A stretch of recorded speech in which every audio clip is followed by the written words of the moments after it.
everybody. Thank you so much for joining us this afternoon. My name is Sam. If you hadn't already seen me, I moderate these webinars.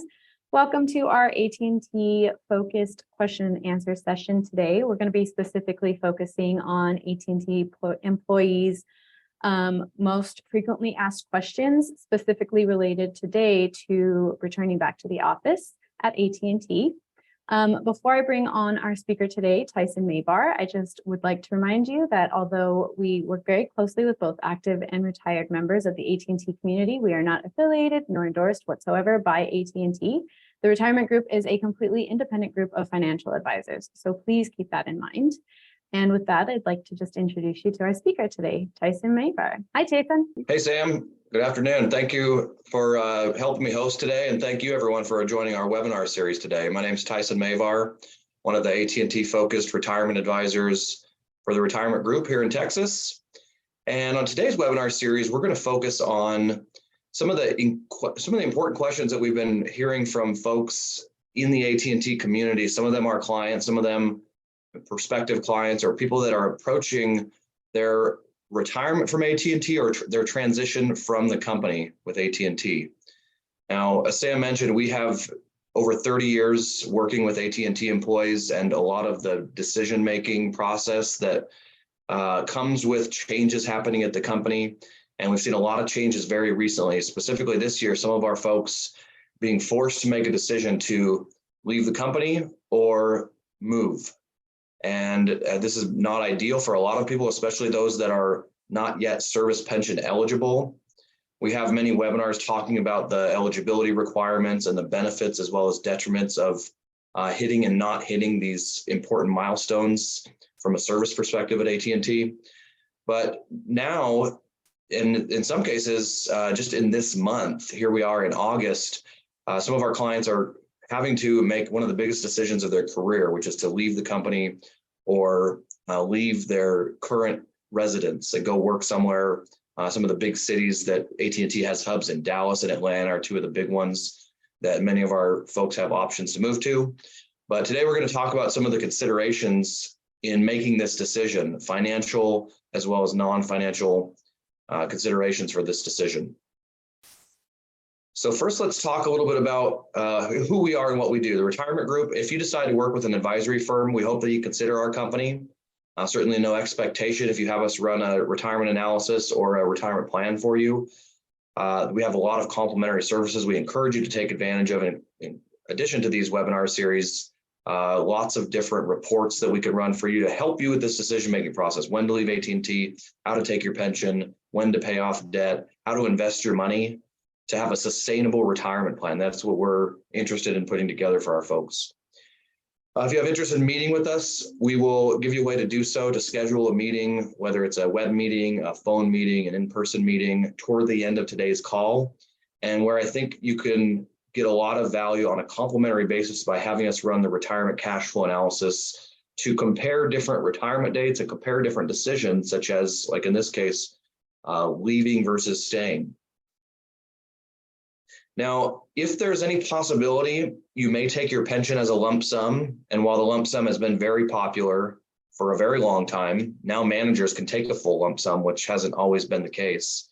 But it's not appropriate for everybody. So it's important to compare the benefits and potential merits to all the pension options.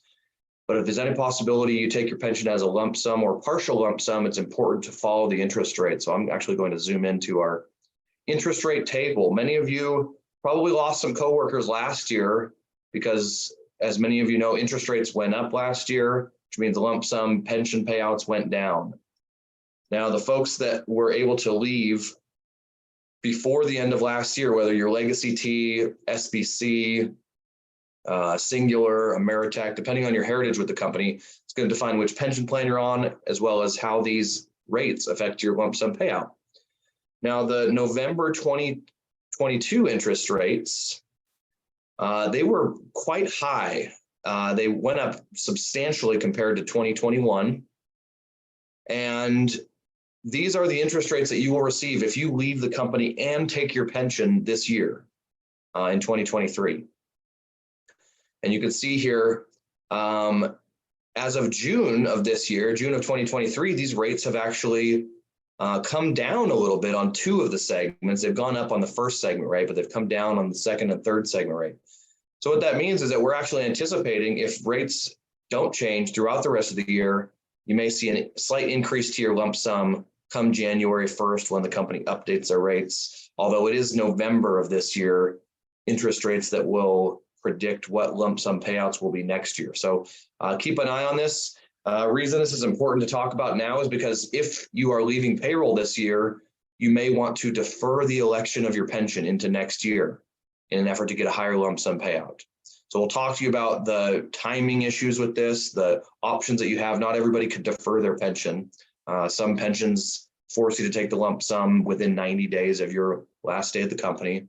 So you need to know about some of these rules so you can take your benefits the best time possible to maximize your payout and not miss any of the deadlines that are important when it comes to leaving the company and taking your benefits. Now, here's some of the questions that we've been hearing from our clients and folks that we've talked to this year. Question one, what are the risks of relocating?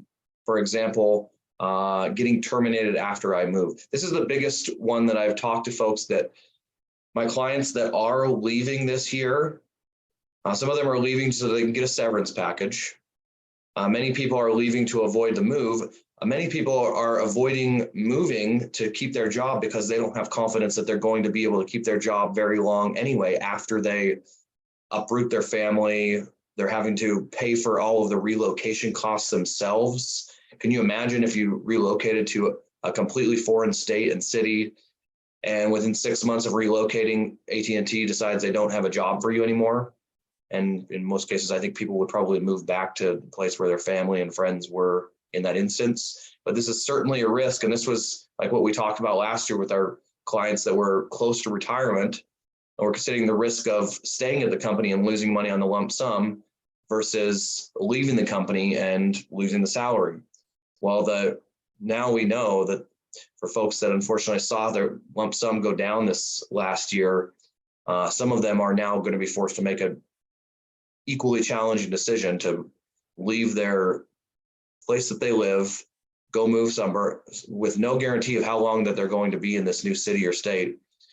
And a lot of people that I'm talking to, if they are close to retirement eligibility, but not quite there yet, there are a lot of people that are planning on relocating for a short period of time and maybe just renting rather than buying a new home and keeping the home in the place that they live currently, just until they get their retirement eligibility. For a couple of people that I've talked to, it's been worth about $300,000 or $400,000 to them from a pension perspective. Their pension's going up that much just by meeting their Mod 75 criteria. So all of these things need to be considered in this decision, and it's not a one-size-fits-all decision. Some people, it's going to make financial sense to move, and there's going to be others where it's likely going to make financial sense to either retire or find a job outside of AT&T so they don't have to move. Question two, I'm a manager at AT&T. Will my pension change if I relocate? Well, it turns out many of you, depending on when you originally planned on retiring, will see your pension change if you don't relocate because you'll no longer be on payroll at the company. If you happen to move and you're still in the same job, nothing will change related to your pension other than some of the changes that happen anyway, such as the interest rates that affect your lump sum, or the changes on the various pension plans where you get better credit the longer you've been with the company, in the instance of the Legacy T pension, for instance.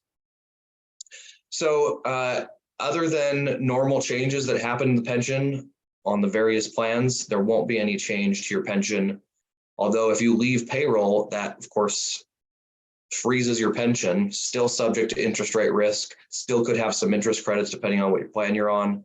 But especially if you don't hit your Mod 75 criteria, it's going to be a big reduction in the total payout compared to if you did hit the Mod 75 criteria. Question three, how might the increase in mortgage rates impact my ability to buy a house if I relocate, and what strategies could I use to mitigate this impact? So, great, very thoughtful question. Mortgage rates have gone up substantially just in the last 2 years. So if you locked in a low interest rate mortgage and now you're having to move, unless you're willing to rent, or if you have the cash to pay cash for wherever you're going to be living, you may be forced to have a higher mortgage interest rate, depending on where you're moving from and where you're moving to. Let's say it was moving from Tennessee to Texas, to Dallas, for instance. Depending on the area that you move to, you may have a higher monthly payment, if nothing else because of the higher interest rates, but also potentially because of the cost of living in the place that you're moving to.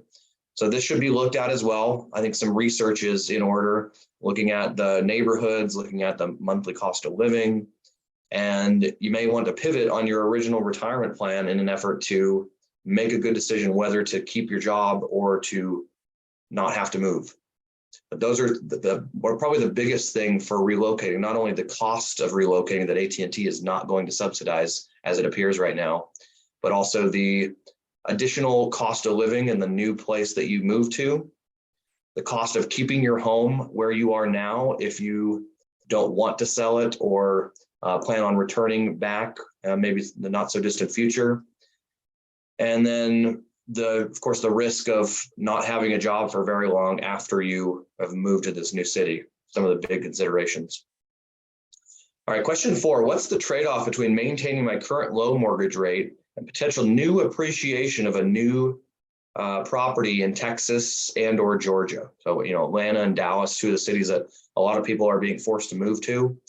I have talking to some people in New Jersey where there's actually 2 hubs in New Jersey, but based on the group that they work with, even though they live in New Jersey currently, the company is not letting them stay in New Jersey, and they're being forced to choose a new place to work outside of the state.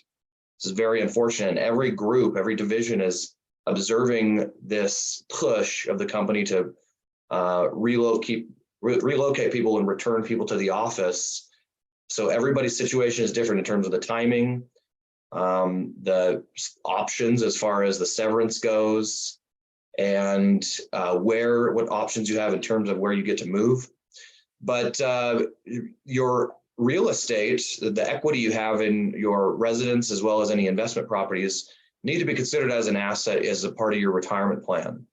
And being forced to sell one of those assets, maybe not at the most opportune time. We've seen housing prices come down a little bit since interest rates have gone up in the last year and a half. And so making sure that we're looking at all of the parts of the retirement plan, building an analysis that includes all of the various resources you have, potential income streams you'll have in the future, pension, 401k, Social Security, as well as equity in your home, I think deserve to be considered in this decision, whether to leave AT&T, go work somewhere else for a few years, maybe go work somewhere part-time, maybe work from home, maybe have a less stressful job, but one that allows you to not have to move by this year or next year in some people's case. Could be a very attractive opportunity. And just the stress that goes into having to move, having to get used to a new community, especially if you have children or spouse or family that need to also be considered in this decision. Got to look at the finances because it has to be consistent with a well thought out retirement plan. But there's other factors related to your personal situation and non-financial issues that I think is going to help people make up their mind. Fortunately, a lot of people are making this decision in a very short period of time. So let us know how we can help you with some of these decisions that are coming up. Best advice I have is run a cash flow analysis. We'll do this for you complimentary. I'm sure there's a lot of companies that'll do this for you for free, but some companies do charge for these. Take advantage of the complimentary time that we're willing to spend with you and try to make sure that you're not overlooking any of the potential factors in this decision. And everybody's going to have different factors in whether or not to leave the company. If you'd like to schedule a meeting, it could be a phone meeting, web meeting, or in-person meeting. Unfortunately, what we've seen statistically is 74% of Americans over the age of 50 do not even have a written plan for retirement. So even if you're not affected by this return to office push, or if you have time until you need to make a decision whether or not to move, we encourage you to get the plan ran now.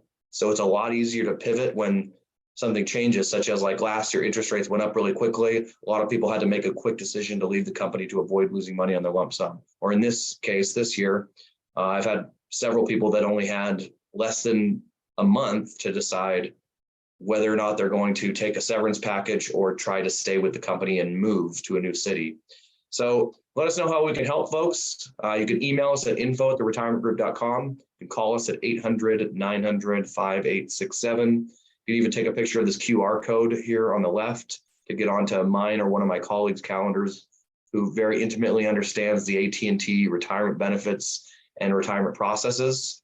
And if you're not ready to meet with us, but just want to continue to stay up to date on information related to the AT&T benefits plans and retirement process, encourage you to follow us on LinkedIn, where we publish these webinars that we do periodically, going over many AT&T specific retirement strategies and content that we encourage you to take advantage of. So with that, we're going to wrap it up for today's webinar series. Thank you, everyone, for spending some time with us today. Everybody have a good, safe rest of your week here, and we hope to talk to you all very soon.